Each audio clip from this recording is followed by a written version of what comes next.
Quiero agradecer la presencia y participación en este acto del ilustrísimo señor don Alejo Riñones Rico, que es el alcalde del excelentísimo Ayuntamiento de Béjar, la organización del director de la Escuela Técnica Superior de Ingeniería Industrial de Béjar, su director, don Javier Ramón Sánchez Martín, la presencia del exdirector y conferenciante, el profesor Félix Redondo Quintela, entre nosotros, y también la presencia de la subdirectora de Asuntos Académicos de la Escuela de Ingeniería Industrial de Béjar, la profesora Eulalia Izard Anaya. También la de autoridades militares, policiales, civiles de la ciudad de Béjar y de Salamanca, el equipo de gobierno de la universidad, de responsables de centros de nuestro estudio y de las profesoras y profesores, así como de la sociedad civil, estudiantes, personal de administración y servicio que nos acompañan.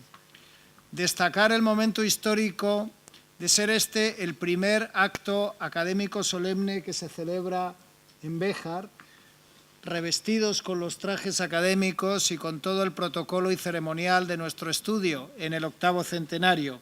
Y para recordar este acto vamos a proceder a descubrir una placa conmemorativa del mismo. Así que, por favor.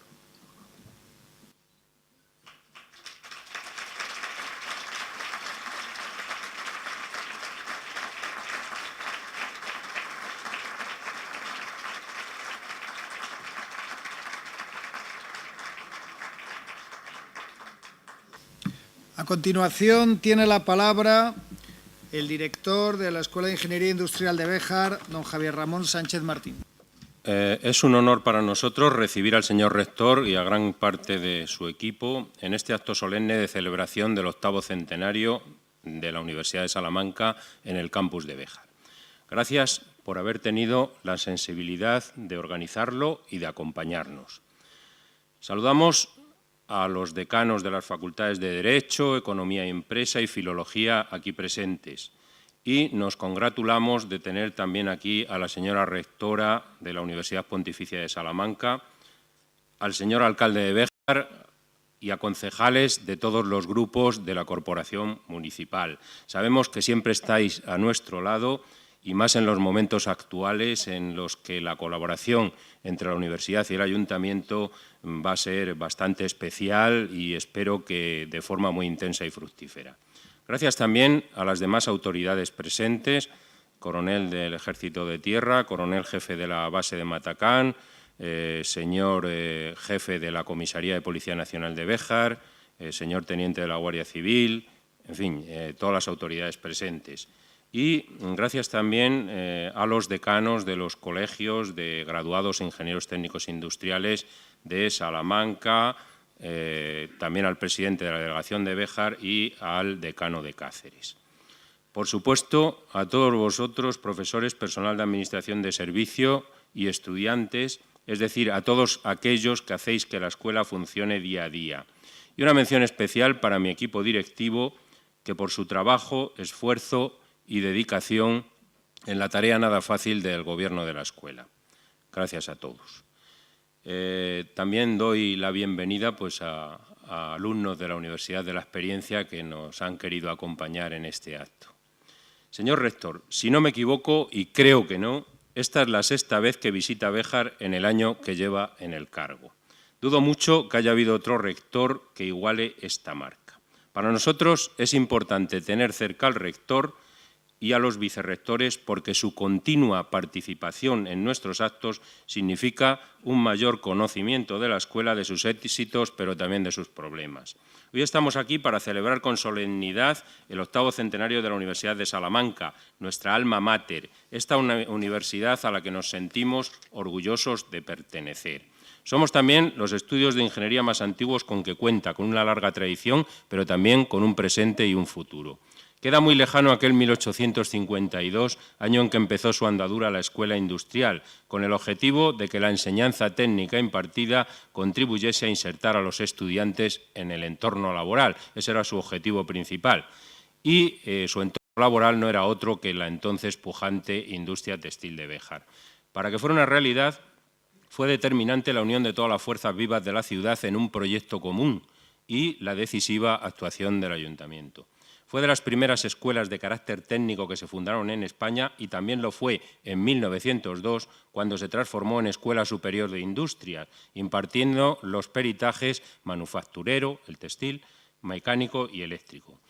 La inauguración del curso 1902-1903 tuvo especial relevancia, pues asistieron el entonces ministro de Instrucción Pública y Bellas Artes, conde de Romanones, y el rector de la universidad, Miguel de Unamuno. Miguel de Unamuno vendría con mucha frecuencia a esta ciudad y en especial por la estrecha relación que tenía con el entonces director de la escuela, Marcelino Cajigal. Por citar solo algunos de los acontecimientos más relevantes, en 1945 se transformó en Escuela de Peritos Industriales, en 1972 se integró en la Universidad de Salamanca con la Ley General de Educación, cambiando su nombre entonces a Escuela Universitaria de Ingeniería Técnica Industrial. En 1989 se incorporó la especialidad de Electrónica Industrial y en 1997 adoptó el nombre actual al incorporar el segundo ciclo de Ingeniería Industrial, que para nosotros fue un hito, pero también un reto del que creo que salimos airosos. Del presente destacaría la adaptación al modelo Bolonia a partir de 2010. Ello está suponiendo cambios muy acusados en los estudios universitarios, en los que se ha pasado de un sistema basado en la acumulación de conocimientos a otro basado en la adquisición de competencias, en sintonía con lo que demandan las empresas en la actualidad. Y eso conlleva formar titulados que tengan los conocimientos científicos y técnicos imprescindibles que le proporcionarán lo que se llaman competencias específicas para desempeñar un puesto de trabajo relacionado con la titulación cursada, pero no solo eso, pues en el mundo de la empresa las situaciones cambian rápidamente y por ello cobra cada vez más importancia lo que se llaman las competencias transversales, tales como la interdisciplinariedad, la capacidad de trabajo en equipo, de gestión de la información, de toma de decisiones, creatividad, por supuesto compromiso ético y otras. Es decir, las que hacen que un profesional sea flexible y versátil, capaz de adaptarse con rapidez a los cambios permanentes que se producen en el mundo laboral. Para ello debemos enseñarlos a aprender y a autorregular el propio aprendizaje. Además de lo conceptual, Bolonia nos ha traído a efectos prácticos titulaciones de 4 cursos en vez de los 3 que tenían las ingenierías técnicas industriales. Estas titulaciones son los grados en Ingeniería Eléctrica, en Ingeniería Electrónica Industrial y Automática y en Ingeniería Mecánica, así como las dobles titulaciones entre Ingeniería Eléctrica y cada una de las otras 2 ingenierías en 5 cursos. También ha desaparecido el segundo ciclo de Ingeniería Industrial para dar pase al máster del mismo nombre, inicialmente con 120 créditos y 2 cursos de duración y actualmente con 90 créditos y curso y medio de duración. Tanto los grados como el máster dan acceso a profesiones reguladas, es decir, con atribuciones profesionales. Con el cambio vinieron también los cursos de adaptación al grado, que supusieron un gran esfuerzo para el profesorado que intervino en su impartición, pero que fueron una buena oportunidad para que muchos ingenieros técnicos industriales pudieran obtener la nueva titulación. Y también alguna cosa negativa, como la desaparición de la titulación textil. Entiendo yo que como gesto innecesario de ahorro que no tuvo correspondencia por parte de las administraciones. Y, desde luego, el modelo Bolonia ha supuesto también un cambio bastante grande en la forma de impartición de las clases y en la de calificación de los estudiantes. Este modelo, mucho más participativo que el anterior, ha incrementado sensiblemente el trabajo del profesor en un momento en que, como consecuencia de la enorme crisis económica que hemos padecido, ha disminuido significativamente el número de profesores. Y aunque parece que ha entrado en vías de solución, será un problema que tardará en resolverse porque un profesor no se forma en poco tiempo. Me gustaría dar también algunas pinceladas sobre el futuro, principalmente sobre el futuro inmediato. Para los próximos meses estamos preparando un evento de tipo tecnológico importante del que pronto podemos dar noticias concretas. Vamos a fomentar que los estudiantes presenten determinados trabajos fin de grado o de fin de máster o trabajos derivados de ellos a premios nacionales o internacionales que prestigian su trabajo, el de los profesores que los dirigen y el de la escuela. Recientemente, en la convocatoria de 2018, un estudiante de la escuela ha obtenido el premio Torres Quevedo en el apartado Maquinaria Nuevas Ideas y espero que este empiece a ser más frecuente. Recientemente, la Universidad de Salamanca ha firmado un convenio de colaboración con la Universidad Tecnológica de Panamá. Desde la escuela estamos preparando un plan para concretar esta colaboración con determinadas ingenierías, colaboración de la que esperamos frutos relativamente pronto. Tenemos un debate abierto sobre qué partes de nuestras enseñanzas podrían virtualizarse para llegar a más estudiantes. Pero dadas las características de las titulaciones que impartimos, tenemos todavía bastante tarea por delante. Y lo mismo con el tema de la formación permanente a profesionales, que es otro tema importante a considerar. Un desafío también muy importante para la escuela es el recientemente presentado Plan de Reindustrialización de Béjar, promovido por la Junta de Castilla y León y consensuado con los sindicatos mayoritarios, la patronal, el Ayuntamiento de Béjar y la Universidad de Salamanca. El objetivo principal de dicho plan es favorecer la reactivación de la industria y la generación de puestos de trabajo en la ciudad, por lo que la USAL en general y la escuela en particular deben jugar un papel importante en su desarrollo. Nuestro centro, al estar ubicado en Béjar, deberá poner en juego todo su potencial para ejercer de centro tecnológico de referencia, con todo lo que ello significa en captación de recursos, potenciación de la investigación aplicada y de la colaboración con empresas, fomento del emprendimiento, etcétera. Aún no están definidas las acciones concretas, pero este plan a 3 años debería significar un antes y un después para la escuela. El otro día leía en un periódico que el mundo académico y la realidad del mercado laboral viajan a diferentes velocidades, cuando no en sentido contrario. Cito textualmente las palabras del periodista. Sin embargo, algo estaremos haciendo bien cuando desde hace unos años tenemos altas tasas de inserción laboral de nuestros egresados, dándose la paradoja de que los estudiantes de bachillerato y formación profesional no acaban de decidirse por estudiar ingenierías, y especialmente las mujeres. Es este un desafío de presente y de futuro que desde la escuela estamos tratando de paliar, intentando promocionar nuestras titulaciones entre estudiantes cada vez más jóvenes para fomentar vocaciones. Me consta que es una preocupación del rectorado y que nos van a ayudar en ello, así como ya lo hacen los colegios profesionales, pero necesitamos la colaboración de organismos públicos, privados y empresas para dar visibilidad al papel del ingeniero y al papel de la mujer por su importante labor para la sociedad. A los niños, desde bien pequeños, si le preguntas lo que hace un médico, un veterinario, un arquitecto, enseguida te responden, saben perfectamente lo que hacen, pero se quedan pensando cuando les preguntas qué hace un ingeniero. Esto lo he comprobado yo en las charlas que damos por los institutos y es una pregunta que hago siempre. Y cuando llega ¿qué hace un ingeniero?, se quedan todos callados o solo responde uno. Tenemos un problema de visibilidad social y eso nos ayuda a no nos ayuda a captar estudiantes. Y lo mismo sucede en varios países de los más importantes de la Unión Europea. Pero sobre todo, nuestro principal reto será seguir trabajando con ilusión en la formación de nuevos ingenieros que salgan al mercado laboral cada vez mejor preparados. La escuela somos un equipo y cada uno ha de jugar su papel dentro del equipo para que todo salga bien. Y no pararnos. Los que me conocéis sabéis que me gusta repetir una frase que no sé de quién es, algunos atribuyen a Churchill, y que dice: camina y el mundo caminará contigo, detente y el mundo caminará sin ti, tú eliges. Pues bien, en esta escuela hemos elegido caminar. Feliz celebración a todos del 8º centenario.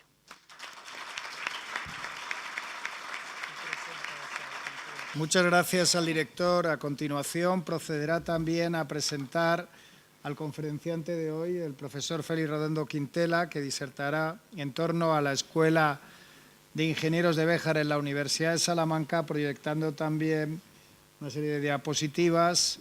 Después todos podremos disfrutar de un vídeo que expondrá las ventajas y los valores del campus de Béjar. Así que le doy la palabra de nuevo al director para presentar al conferenciante antes de que la mesa se retire para permitir su proyección.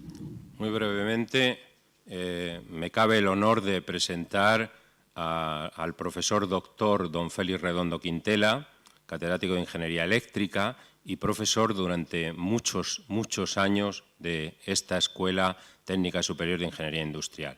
Él ha vivido pues, gran parte de las transformaciones que ha sufrido la escuela y ha sido protagonista directo de muchas de ellas como director de este centro, que ha sido en varios periodos y durante un número de años bastante grande. No recuerdo si son 15 o de ese orden, o 16 o 17. Sí. Quiero decir que ha sido un protagonista privilegiado y activo de la transformación de esta escuela. Aparte de eso, de su labor docente, su labor investigadora y su labor de gestión como director de la escuela muchos años, Félix Redondo pues, ha sido también y es un activo participante e interactuador con la sociedad bejarana. Él, aparte de haber sido presidente del Casino Obrero, de la Casa del Buen Pastor, que es un lugar muy querido para los bejaranos, como residencia de la tercera edad, entre otras cosas, él ha estado implicado siempre con la sociedad bejarana. Se ha impartido numerosas conferencias de todo tipo y condición y por eso cuando ha habido que dar una conferencia sobre la escuela y la universidad, yo creo que me ha ofrecido pocas dudas pedirle que la diera él.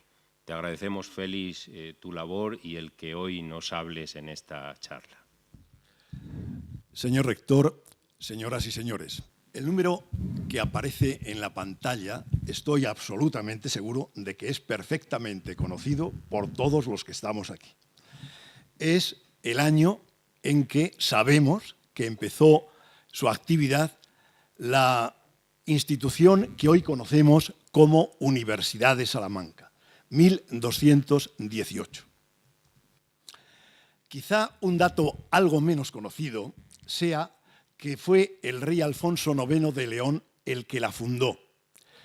Al Reino de León pertenecía entonces la Universidad de Salamanca. Por tanto, un primer dato que quiero que quede claro es que la Universidad de Salamanca se funda en plena Edad Media. Recordemos que la Edad Media empieza, llamamos así, al periodo que transcurre entre el 456, en que cae el Imperio Romano de Occidente, y 1492, en que se descubre América. Es verdad que 1212 está más cerca del final de la Edad Media que del principio de la Edad Media. Pero si nos fijamos, resulta que es que faltan todavía 250 años para que termine la Edad Media. Por tanto, quizás sea un poco exagerado utilizar plena Edad Media, pero desde luego se crea en la Edad Media. ¿Qué es lo que pretendo hacer? Pretendo llamar mínimamente la atención sobre la dimensión de los años de que estamos hablando. 800 años. Primer dato. Voy a intentar todavía llamar más la atención con un recurso que puede extrañar a algunos. Allá vamos. Si asignamos 25 años a cada generación, resulta que dividiendo 800 entre 25 da 33 generaciones. ¿Qué significa eso? Significa que cuando la Universidad de Salamanca se funda, los habitantes de España, de Portugal, de Francia, de Italia, del norte de África, que vivían entonces, muchos de ellos, lo veremos enseguida, pertenecen a las generaciones nuestras de nuestros antepasados, los que estamos aquí. La primera generación nuestra de antepasados y atrás son nuestros padres, 2. La segunda son nuestros abuelos. Se obtiene el número de abuelos multiplicando simplemente por 2, porque cada uno tiene 2 padres. De manera que para hallar el número de personas que forman la generación 33 hacia atrás, lo único que tenemos que hacer es multiplicar 2 por sí mismo 33 veces. Elevar 2 a 33. Como ahora eso es muy fácil hacerlo, cuando ustedes salgan, eleven 2 a 33 con una calculadora. Y resulta el número 4.294 millones de personas que forman nuestra generación 33 hacia atrás.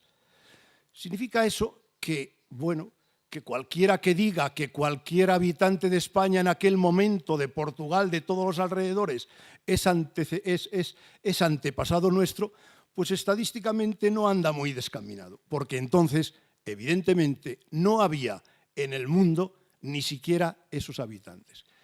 Y el que piense, no hace falta pensar, estamos absolutamente seguros, por tanto, que todos los que estamos aquí somos parientes por casi infinitas ramas. Estas son cosas que aparecen evidentes nada más que uno piense un momento en las cosas, un poquito. Bien, he querido empezar tratando de producir un poco de admiración respecto a estos 800 años. ¿En qué podía consistir la actividad de la Universidad de Salamanca en los primeros años de su historia? No digo en los primeros años, en los primeros siglos de su historia. Vamos a utilizar pues, algunos datos históricos, pero no demasiados. Vamos a utilizar también nuestra imaginación. Pues probablemente los alumnos se reunirían con un profesor en una sala y se sentarían donde pudieran, en taburetes, en bancos, como pudieran. El profesor probablemente también se sentaría en un banco y en algunos momentos, bueno, pues se le haría una silla un poquito mejor, una cátedra. Y desde allí explicaría lo que él supiera. Pero pensemos un momento antes en los alumnos. Los alumnos no podían tomar notas, los alumnos no estaban tomando notas, porque no había papel a su disposición, no había bolígrafos. ¿Qué podían hacer los alumnos? Escuchar simplemente escuchar. No había otro procedimiento de transmitir a los alumnos el conocimiento, porque ni siquiera podían leer los libros que el profesor utilizaba para explicar, porque no había libros. Había libros en la biblioteca de la universidad. ¿Y cuántos? Pues muy poquitos. Estamos hablando de los primeros siglos, de la Universidad de Salamanca, del siglo XIII, siglo XIV. Porque ¿cómo se hacían los libros? Vamos a ir meditando un poco. Los libros se hacían a mano. ¿Escribiéndolos quién? Los monjes de los monasterios principalmente. Los amanuenses. Y así se reproducían los libros.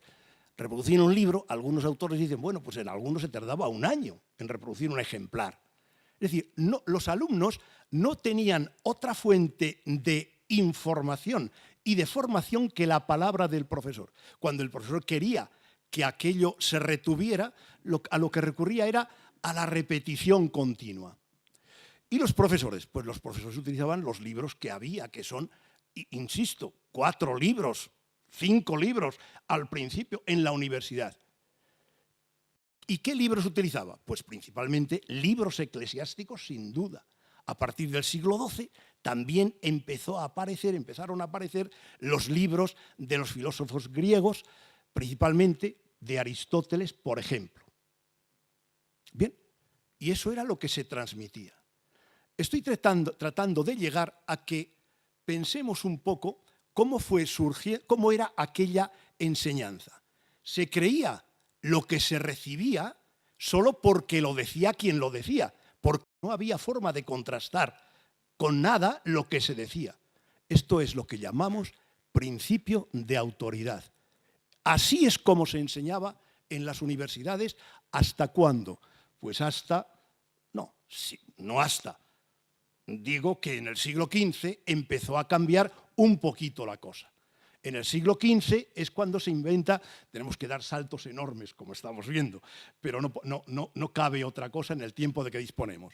En el siglo XV aparece la imprenta. ¿Qué significa la imprenta? La imprenta parece que es un milagro. Sí es un milagro, porque realmente se producen muchos ejemplares del mismo libro.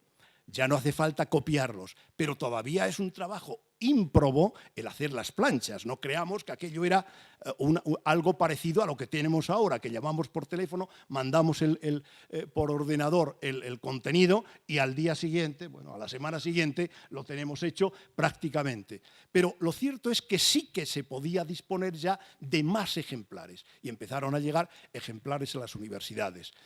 Y sobre todo, lo que ocurría también es que los propios profesores, las propias personas que tenían algo que decir en ese momento, también era más fácil reproducir libros. De manera que ya empezaron a aparecer libros, digamos, actuales en aquellos siglos.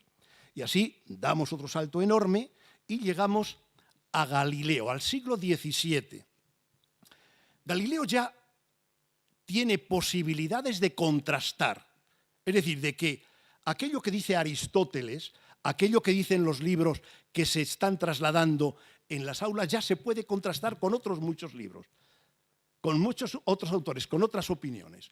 Concretamente, resulta que Aristóteles, desde hacía nada menos que 20 siglos, había escrito que los cuerpos más pesados, caen hacia el suelo con más velocidad que los cuerpos menos pesados. Algo que, por otra parte, pues a nadie extrañaría, porque incluso ahora mismo pues parece que eso debe ser así. Bien, y resulta que Galileo ya en ese ambiente que ha sido ya preparado porque ya él tiene otras fuentes de conocimiento y también ya se atreve a contrastar ese conocimiento, pues resulta que dice, no, esto no pasa. Y reúne a sus compañeros de la Universidad de Pisa y le dice, mirad lo que pasa, deja caer dos esferas, una mucho más pesada que otra, las deja caer, las suelta a la vez de la torre de Pisa, ¡pum! Y resulta que las dos caen a la vez, llegan al suelo a la vez, a pesar de que una pesa mucho más que otra. Eso no podía ser, era absolutamente imposible, era absolutamente imposible. Y esa fue la respuesta de los profesores de la Universidad de Pisa. ¿Por qué era absolutamente imposible? Vamos, pues simplemente porque Aristóteles decía que todos los cuerpos más pesados caen más rápidamente que los cuerpos menos pesados. Era absolutamente imposible. Es muy fácil ahora criticar o ver de otra manera, desde otra perspectiva, la reacción de los profesores de entonces. Pero metámonos un poquito en ellos.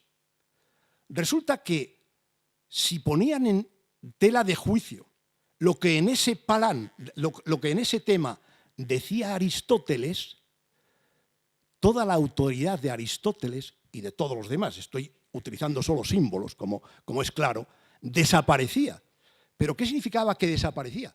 Que es que desaparecía todo el entramado, repito, de la docencia entonces. Por lo tanto, eso, bueno, pues algo tenía que estar mal. Bien, hay algunos autores, de todas maneras, que dicen que realmente ese experimento no lo hizo Galileo, que no lo hizo, que no lo llegó a llevar no llegó a llevarlo a cabo, a ejecutarlo, a dejar caer las dos esferas desde la torre de Pisa. Esto se lo comenté yo al profesor Roberto Carlos Redondo Melchor cuando estaba preparando esto. Y dice, hombre, pues sería bueno decirle a los miembros de la asociación ATIP que hicieran ese experimento en la escuela, lo grabamos y tú lo reproduces en ese momento. Y yo, pues muy bien, magnífico, vamos a hacerlo. La asociación ATIP es Asociación Tecnológica Industrial de Béjar. Es una asociación formada por alumnos de esta escuela, por su propia iniciativa y que se dedican justamente a estas cosas, a preocuparse ellos mismos de su propia formación, a incentivar su propia formación. Incluso tienen una parte de un laboratorio que les ha cedido la escuela donde hacen experimentos ellos mismos y bueno, toman sus propias iniciativas, preparan cursos entre ellos, preparan cursos con profesores, etc. Toman su propia iniciativa. Entonces, justamente eso es lo que han hecho y vamos a reproducir el experimento de Galileo Galilei. No vamos a dejar, no han dejado caer esferas de acero porque bueno, sería peligroso, pero el experimento van a ver que es absolutamente perfecto. lo que han hecho ha sido llenar dos globos de agua, uno que, como ven, pesa 415 gramos y el otro pesa 844 gramos. Bueno, pues estos globos los han dejado caer desde la parte superior de la escuela y vamos a ver qué pasa. El primer vídeo, no se asusten, se ve un poquito mal, porque resulta que el globo amarillo no se destaca bien, sobre el fondo, pero luego lo vamos a ver a cámara más lenta y veremos cuál es el resultado.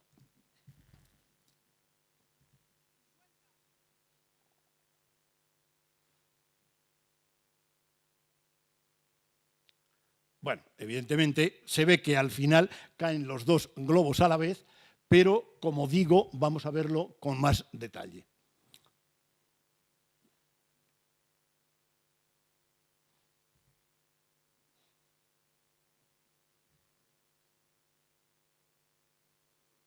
Bueno, se va viendo que efectivamente los globos están cayendo a la vez. Insisto que el de la derecha, el amarillo, es el doble, tiene el doble de peso que el rojo.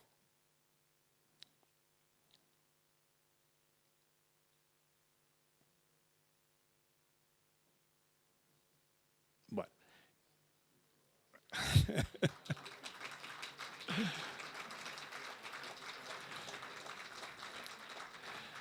Incluso todavía vamos a verlo más detenidamente, fotograma a fotograma, cuando llegan abajo, para estar absolutamente seguros, porque este es el principio del procedimiento del que vamos a hablar de inmediato.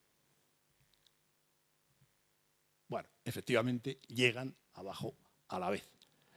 Y aquí tenemos al equipo que ha hecho eso, el profesor y los alumnos que lo han hecho. Yo era, en este momento, cuando tenía previsto pedir un aplauso para ellos, pero ha sido espontáneo también.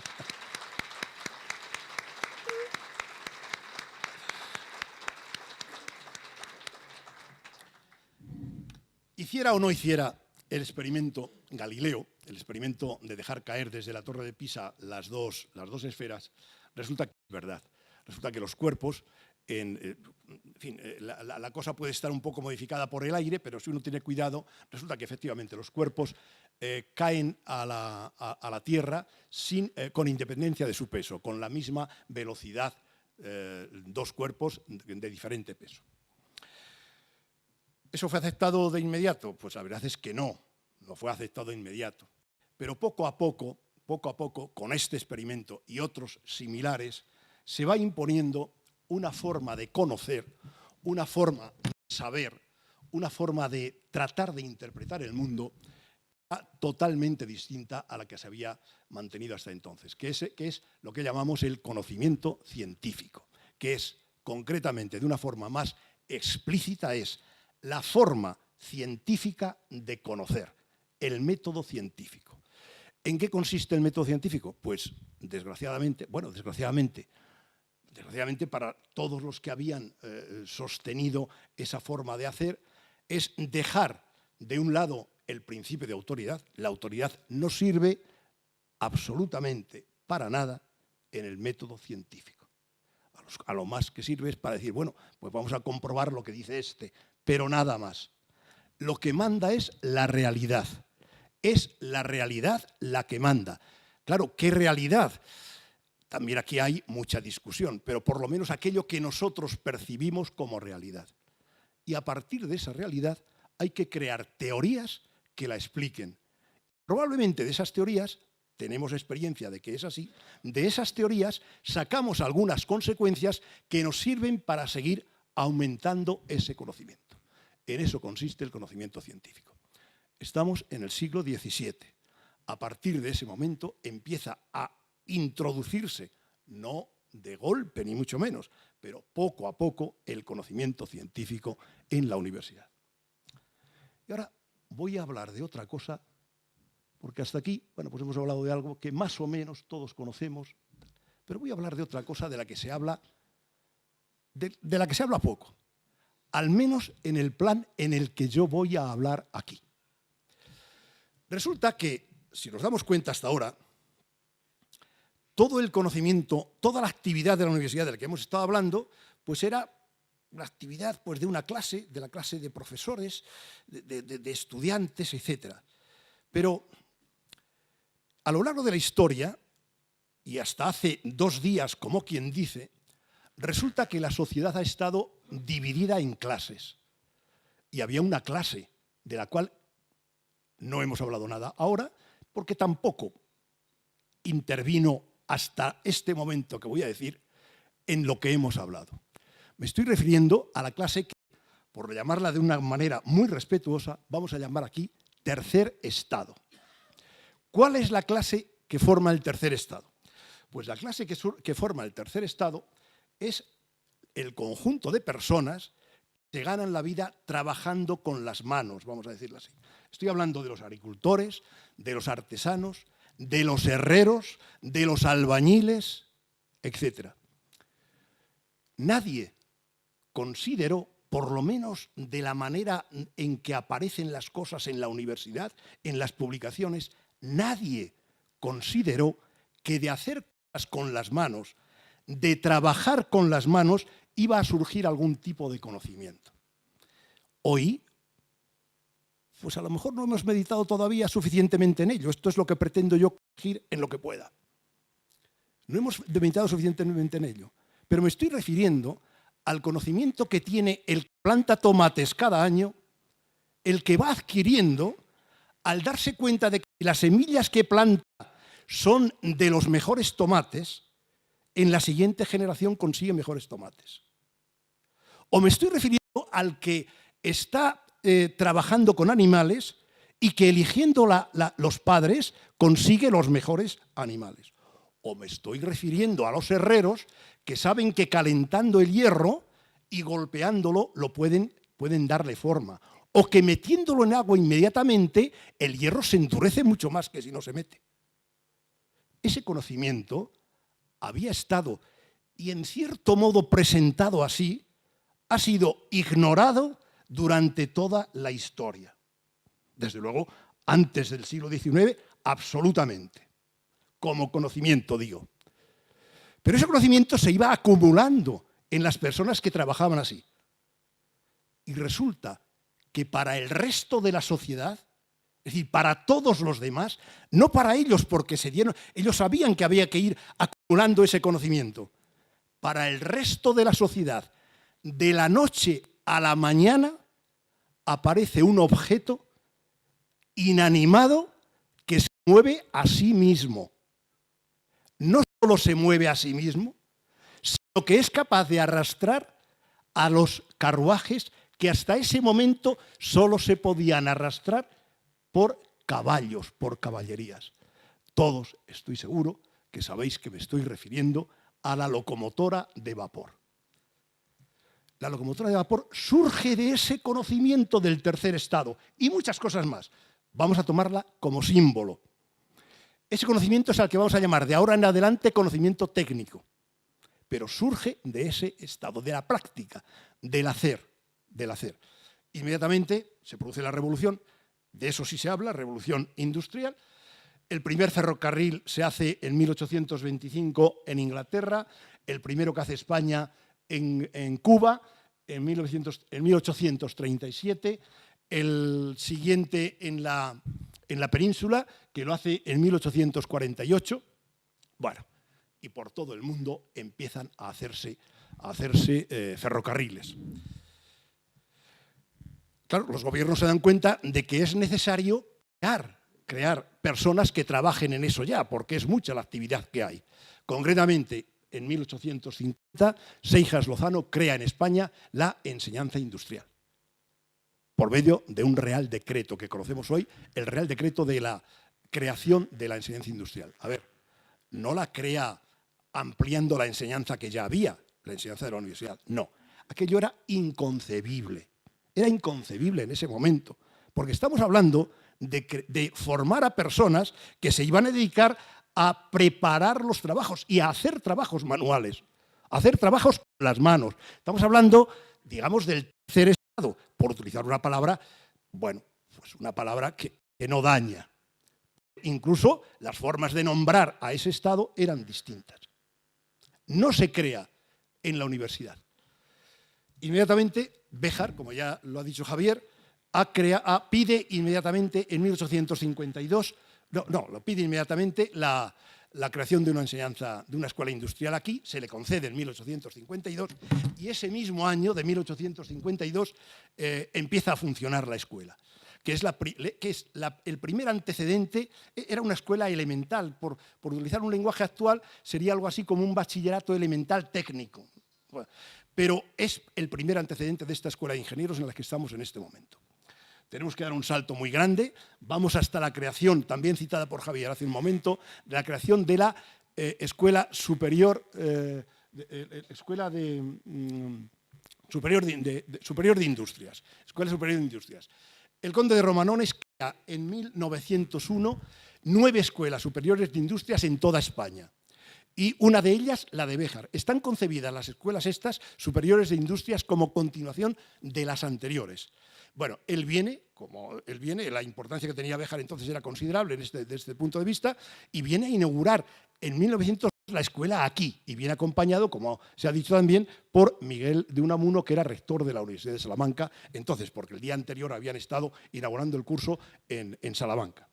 Bien, el director de las 2 escuelas es el mismo, es único, y porque, repito, era una continuación de otra, y se instala el segundo curso, el primer curso de la nueva escuela se instala en el mismo lugar que venía ocupando la escuela elemental, que es la antigua iglesia de San Gil, donde está ahora, los que conozcáis Béjar, pues está ahora allí el Museo Mateo Hernández.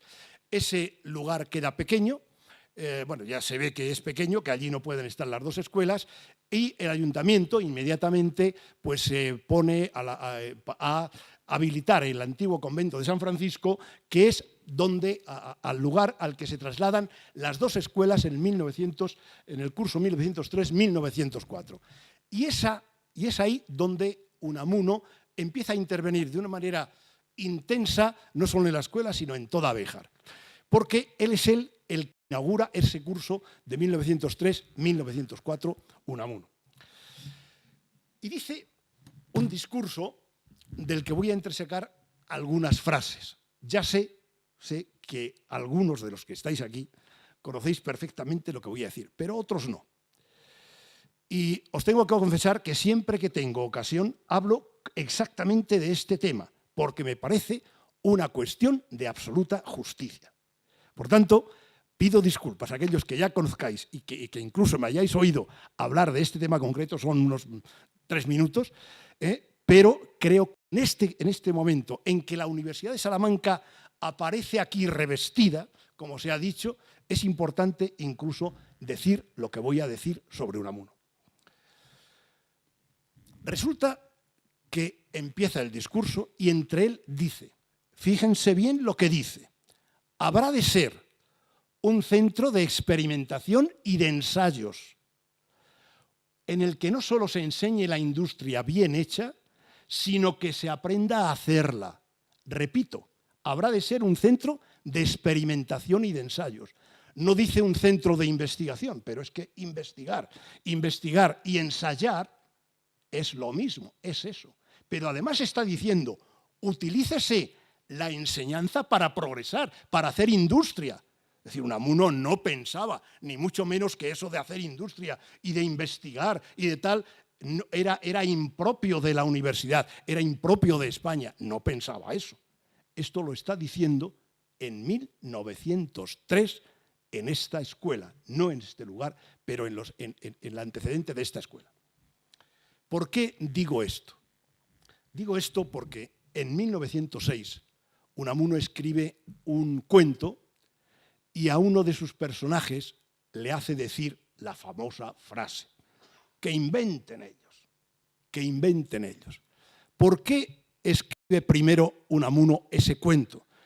¿Y por qué dice esa frase?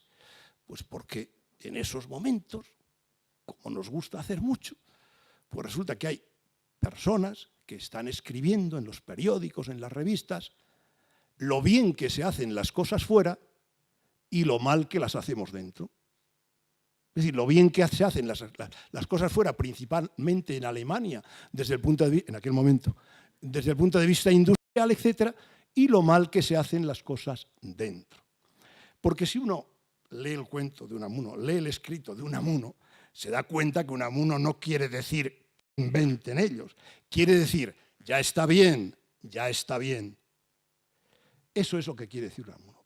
Pero claro, lo que ocurrió fue que se tomó la frase al pie de la letra, que inventen ellos. Esto es un recurso además habitual, siempre que hay una confrontación dialéctica, pues ¿qué vas a utilizar? Las frases que ha dicho tal como están dichas. Y bueno, pues sufrió pues, algunos ataques muy duros en algunos casos, ¿no? En aquel momento. Pero lo peor no fue eso, porque el momento histórico más o menos de unos cuantos años, pues desapareció. Pero lo triste es que esta frase, que inventen ellos, ha quedado ya para siempre y además como de extraordinaria utilidad. De extraordinaria utilidad. ¿Para quién? Pues para aquellos que tienen que escribir un artículo o tienen que decir un discurso sobre la excelencia de la investigación científica, que es verdad, la excelencia de la investigación científica técnica, pues ¿qué es lo que hacen lo primero? Pues decir la frase de Unamuno. ¿Por qué? Pues porque eso crea antagonista. Claro, es que escribir un artículo en contra de alguien es mucho más fácil, o decir un discurso en contra de alguien o de algo es infinitamente más fácil que estar diciendo datos y tal. No, claro, y resulta que pues todavía sigue en uso lo de que inventen ellos. Entonces, me vais a permitir, y perdón por los que habéis oído casi esto mismo exactamente igual en alguna otra ocasión, pero que diga esto en este momento, y porque si tengo ocasión y sigo rodando todavía, pues no será probablemente la última vez que lo diga, aunque tengáis que soportármelo, porque de verdad creo que es de justicia decir en esta escuela, en este momento, esto sobre Unamuno. Bueno, Unamuno siguió viniendo a todos, porque además es que el contacto de Unamuno con la escuela no se fue circunstancial, siguió viniendo todos los años de su primera etapa rectoral hasta 1914, en que termina, menos en 1906, justamente el año en que escribió lo de que inventen ellos, que él mismo dice, bueno, pues que no estaba en condiciones anímicas de venir para acá. ¿Por qué viene Unamuno aquí a la escuela con esta, en fin, habitualmente? Pues desde luego no es porque la escuela, como digo, formara parte de la universidad, no formaba parte de la universidad. Las escuelas de ingeniería estaban dirigidas y gestionadas directamente por el ministerio correspondiente, ¿no? Supongo que sería porque efectivamente era muy amigo de Marcelino Cajigal Valdés, que era el director de la escuela entonces. En algún escrito, no recuerdo bien en este momento, pero en algún escrito Unamuno llama a Marcelino Cajigal Valdés, lo llama compañero de andanzas castellanas y leonesas, pues porque andaban por ahí mucho visitando y visitando España, visitando Castilla y León principalmente. Bien, este paréntesis ha sido un paréntesis, yo creo que importante, pero sigamos un poco con el hilo en el que estábamos. No olvidemos que lo que ha ocurrido es que se ha creado la enseñanza industrial para desarrollar aquella forma de conocimiento que decíamos que ha salido del tercer estado. Eso que ocurrió, que hemos puesto como símbolo simplemente, que ocurrió con la máquina de vapor, con la locomotora de vapor, fue ocurriendo continuamente con otros inventos. Pues motor de explosión, lo que llamamos motor de gasolina, motor de combustión interna, coches, energía eléctrica. Ya estamos casi avanzando un siglo. Energía eléctrica, se crea la luz eléctrica, electrodomésticos, en fin. La industria, la comodidad que proporcionan los aparatos que vamos haciendo se va extendiendo por todas partes. Y todos surgen más o menos de la misma manera como surge que la locomotora de vapor, es decir, por experimentos de hacer. Pero ocurre una cosa extraordinariamente importante, tampoco de la noche a la mañana, pero sí con una extraordinaria rapidez. Y es que aquello que había surgido de la práctica de hacer cosas con las manos, inmediatamente, pero progresivamente, una cosa que deberíamos, desde luego desde el punto de vista, desde esta escuela, como decía Javier, para hacer cosas, tratar de investigar, es decir, cómo la ingeniería fue progresivamente utilizando el lenguaje de la ciencia, es decir, el lenguaje de la matemática, pero de forma inmediata. A ver, de forma progresiva, muy rápidamente. El mismo lenguaje que la matemática, el lenguaje de la matemática. Pero no solo el lenguaje matemático que ya estaba hecho, no solo utilizaba las matemáticas que ya estaban hechas, no, creó matemáticas para la propia actividad de ingeniería. Voy a citar, porque esto lo conocen muchos de los que están aquí, la transformada de la, por ejemplo, tiene ese origen y el análisis fasorial tiene ese origen. Es decir, crea matemáticas para la ingeniería específicamente, aunque luego se utilizaran para otras cosas. Y luego, que claro que la investigación la investigación científica ha descansado en los últimos años y sigue descansando de manera enorme sobre la ingeniería, sobre hacer cosas concretas. He puesto ahí esos ejemplos que serían, pues, por ejemplo, los cohetes, es decir, toda la investigación espacial, ¿en qué descansa? ¿Cuáles son las dificultades de la investigación espacial? Resolver problemas de ingeniería, medicina, etc. Bueno, esto hace que en 1970 algunos del gobierno, es decir, concretamente Villar Palasí, con la Ley General de Educación, diga, no tiene absolutamente ningún sentido que la ingeniería esté separada de la universidad. Y es ahí, en la Ley General de Educación, cuando dice, intégrese la ingeniería en la universidad tradicional y dejémonos en paz de separaciones de este tipo. ¿Por qué? Pues porque no voy a insistir en ello, porque veo que me estoy alargando un poquito más de lo que yo pretendía, pero bueno, así fue.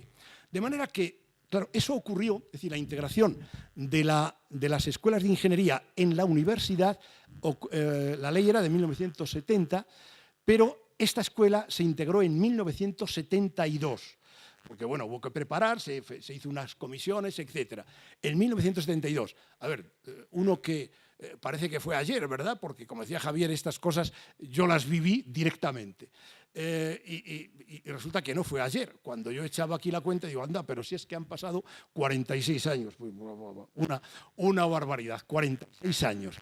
Y luego, cuando yo estaba viendo que han pasado 46 años, me di cuenta de que, anda, pero si han pasado 46 años, resulta que prácticamente todos los ingenieros de esta escuela que están trabajando en este momento, que están ejerciendo esa actividad, son antiguos alumnos de la Universidad de Salamanca, porque han pasado nada menos que 46 años. Entonces digo, bueno, pues vamos a decir a toda la Universidad de Salamanca qué es lo que hacen esos ingenieros que son antiguos alumnos de la Universidad de Salamanca. Pues, ¿qué hacen? Bueno, pues hemos reunido aquí unas cuantas fotografías de actividades donde sabemos que sabemos directamente que hay ingenieros nuestros, que nos perdonen, bueno, es cariñoso, ingenieros nuestros que están trabajando. Trabajando significa diseñar, proyectar, gobernar, crear, dirigir la construcción, etcétera, de todo tipo de centrales, hidroeléctricas, eólicas, térmicas, nucleares. Ahora no están, que sepamos, no hay nadie construyendo una central nuclear, pero sí gobernándola, es decir, de muchos en ellos. ¿Qué hacen además? Pues en refinerías, centros de datos. Los centros de datos son por toda Europa, por otra parte, por todo el mundo. Los centros de datos son donde reside toda la información que recibimos por Internet.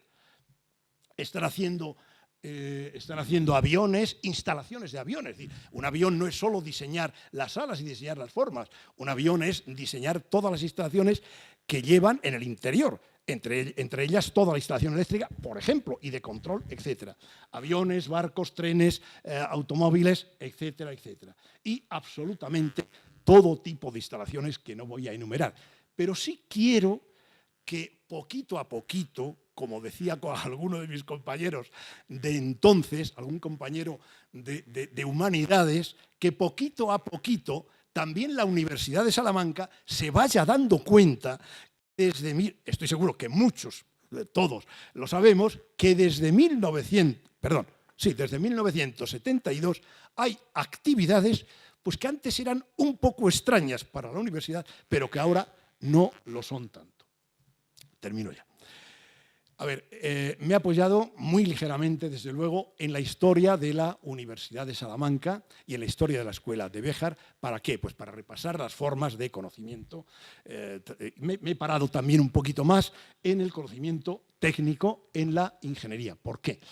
Pues porque, hombre, primero para mostrar que efectivamente la introducción en la universidad es de esta forma de conocer, es decir, de la forma de conocer que, insisto, vamos a insistir en ello, procede del tercer estado, es decir, de hacer por hacer, aunque luego se haga científica, se haya hecho científica, ese en esa acción, en esa integración, se me había ido la especie, ya sé lo que voy a decir. La idea es que esa integración, yo creo, y es uno de los objetivos de esta intervención, yo creo que es comparable al momento de la introducción del método científico. Es decir, al momento del siglo XVII, comparable. Ya sé que no se habla mucho en estos términos y en ambientes universitarios menos, pero a lo mejor es que no nos hemos dado cuenta todavía del hecho. Esto es lo que yo pretendo, desde luego, en este momento. Y desde luego también, ¿por qué me he detenido en lo del conocimiento técnico? Bueno, pues porque es la razón de que estemos aquí ahora. Porque la introducción del conocimiento técnico en la Universidad de Salamanca es la razón de que esta escuela esté en la Universidad de Salamanca. Y por eso estamos aquí felicitándonos todos. Muchas gracias.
Tras la excelente conferencia del profesor doctor Félix Redondo Quintela muchas gracias, profesor Redondo Quintela, y la proyección de este vídeo sobre el campus de la Universidad de Salamanca en Béjar, le damos la palabra de nuevo con nuestro agradecimiento al ilustrísimo señor alcalde, don Alejo Riñones Rico. Por favor.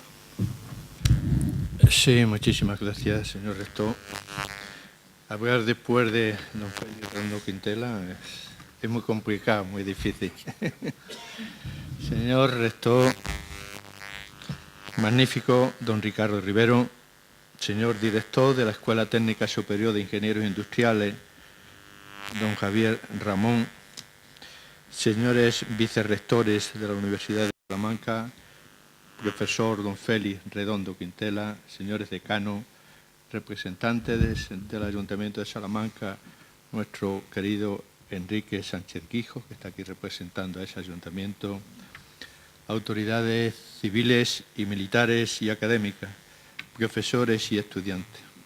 Señor rector, vaya nuestro reconocimiento más sincero por tu trabajo y el de tu equipo al frente de la Universidad de Salamanca. Nuestro agradecimiento por tu interés y continua presencia en esta escuela universitaria. Gracias por estar hoy aquí celebrando el 8º centenario de la Universidad de Salamanca. Universidad de Salamanca y Ayuntamiento de Salamanca, que tiene muchísimas cosas en común. El profesor Quintela lo ha dicho, 1218.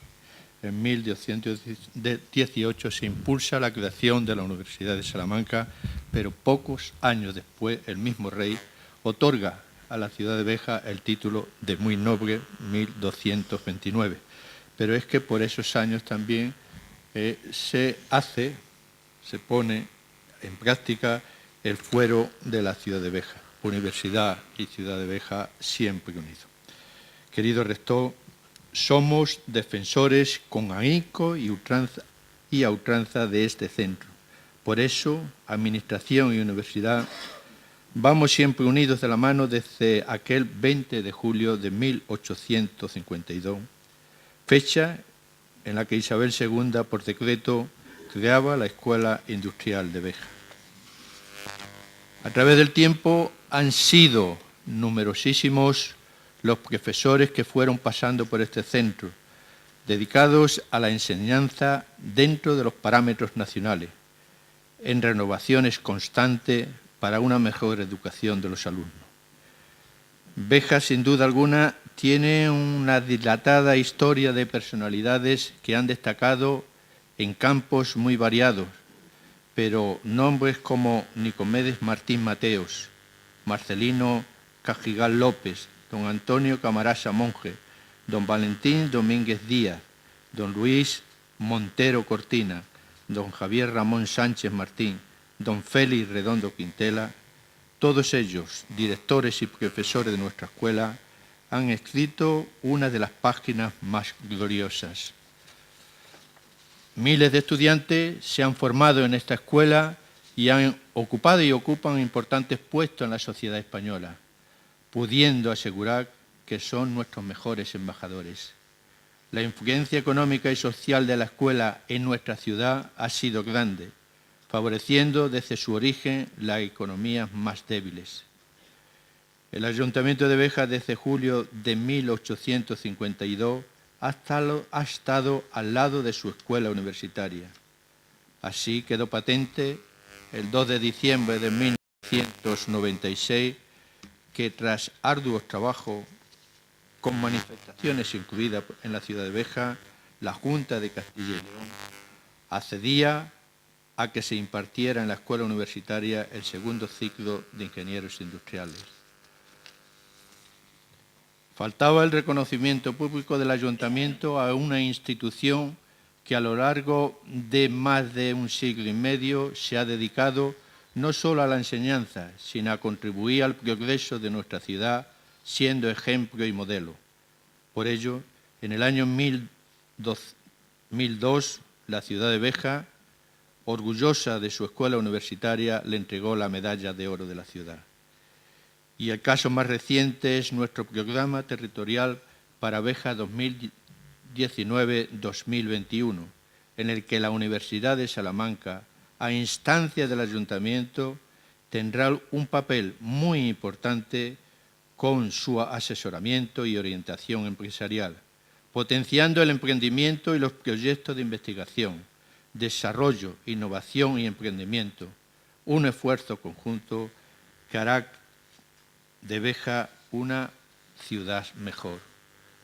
Querido rector, Béjar ha formado parte de la historia de la universidad, de los hechos presentes y formará parte de su futuro para seguir caminando juntos. Se puede decir que la Universidad de Salamanca es Béjar y Béjar es la universidad. Muchísimas gracias por tu presencia, muchísimas gracias a todos.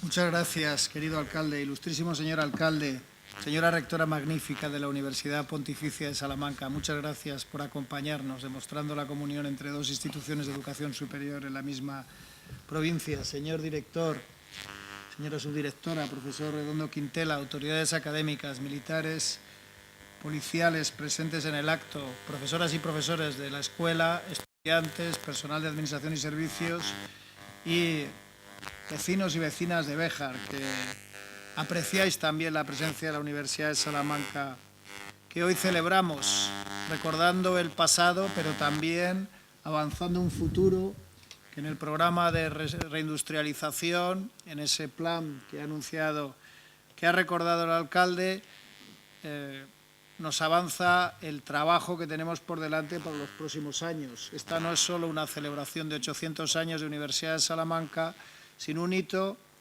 en el impulso que hemos de darle conjuntamente las instituciones locales, las instituciones autonómicas y las instituciones del saber, la universidad, a esta comarca, a esta región que tiene una historia tan memorable, tan destacable, vinculada al conocimiento y también al saber técnico que el profesor Redondo Quintela ha señalado como clave en el progreso humano. Sin duda lo es. Tan importante como la revolución científica es el aprovechamiento de la experiencia, del saber acumulado ejerciendo profesiones y oficios y su vínculo con la universidad. Quiero destacar no solo esa visión de futuro que debe acompañar al acto que hoy celebramos, que no sea el final de 800 años, sino el inicio de otros muchos que están por venir. Quiero señalar que nos enfrentamos a un cúmulo de adversidades y conviene ser realistas. Esta es una característica propia de los ingenieros, ingenieras, de quienes aquí se forman, reconocer los problemas y las dificultades que han de ser superadas, porque Béjar no se encuentra, como Salamanca tampoco se encuentra, ante una perspectiva completamente halagüeña. Seremos lo que nuestro esfuerzo y nuestras capacidades nos lleven a ser, ni más ni menos. Antes de participar en este acto y después de visitar otro de nuestros campus, he podido realizar una breve visita a una estudiante de la Universidad de Salamanca admirable aquí en Béjar, Alba, que me ha demostrado con su perseverancia, con su creencia convencida, su determinación en la importancia del saber, del conocimiento de la universidad, con la lección de vida que me ha dado esta mañana, que merece la pena seguir levantándose cada día queriendo hacer universidad y progresar, humana e institucionalmente. Es esta la actitud que necesita Béjar, la de no dejarse vencer ante las dificultades territoriales, económicas, sociales, porque si leyéramos los libros de geografía, de economía, de politología de nuestro tiempo, nos dirían: hace falta masa crítica. Solo aquellos lugares próximos a los grandes centros de decisión, donde se concentra la industria, donde se concentra el saber, donde se concentra la economía y la población, tienen verdaderas posibilidades de progresar. Y queremos creérnoslo, queremos aceptar que si uno no está mucho más cerca de Madrid, de Valladolid, de los grandes lugares donde se concentra esa industria, esa economía y esa población, tiene que resignarse a desfallecer. Pues no, si estamos aquí, no solo después de estos 800 años, sino en este momento concreto, y estamos trabajando juntos, alcalde, por la reindustrialización de Béjar, es porque sabemos que ese pasado memorable de esta ciudad y de esta Escuela de Ingenieros bien merece el esfuerzo de no dejarse vencer ni por los prejuicios ni por las dificultades. Hace ya muchos años, alcalde, tuviste, como tuvo que hacerlo toda la corporación municipal y Béjar en su conjunto, superar muchos obstáculos a otro de vuestras iniciativas de promoción de la comarca, la Covatilla. Y es verdad que no siempre nieva, no siempre todo se pone tan fácil, hay temporadas mejores y otras peores, pero ahí está. Y seguro que generando algo de riqueza para este territorio. Si en el momento en que se propusieron esos proyectos, como los que ahora cometemos conjuntos, todos hubiéramos dicho no, no tiene sentido, no va a salir bien, esto es mucho esfuerzo para el resultado que se plantea finalmente.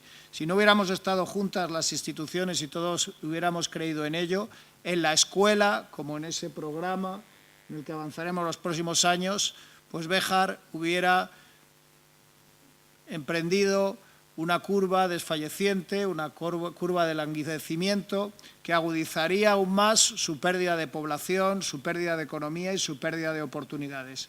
Y ahora que tenemos una posibilidad real de trabajar juntos, las instituciones y la universidad, hemos de empeñar todos nuestros esfuerzos convenciendo a los jóvenes, a las ingenieras y a los ingenieros que aquí han de formarse de que sí hay futuro, de que no todo está en los centros de poder, de economía, que hemos de luchar contra esa tendencia a concentrar en Madrid, en Valladolid o en la capital de Salamanca, porque el territorio merece también sus oportunidades. Y en esta convicción siempre tendrás, alcalde, miembros de la Corporación Municipal, a la Universidad de Salamanca, y a la Escuela de Ingenieros. En eso está absolutamente convencido el señor director y su equipo de gobierno con vosotros. Así que, comunidad académica del campus de Béjar, instituciones, conmemoremos el 8º centenario. Víctor.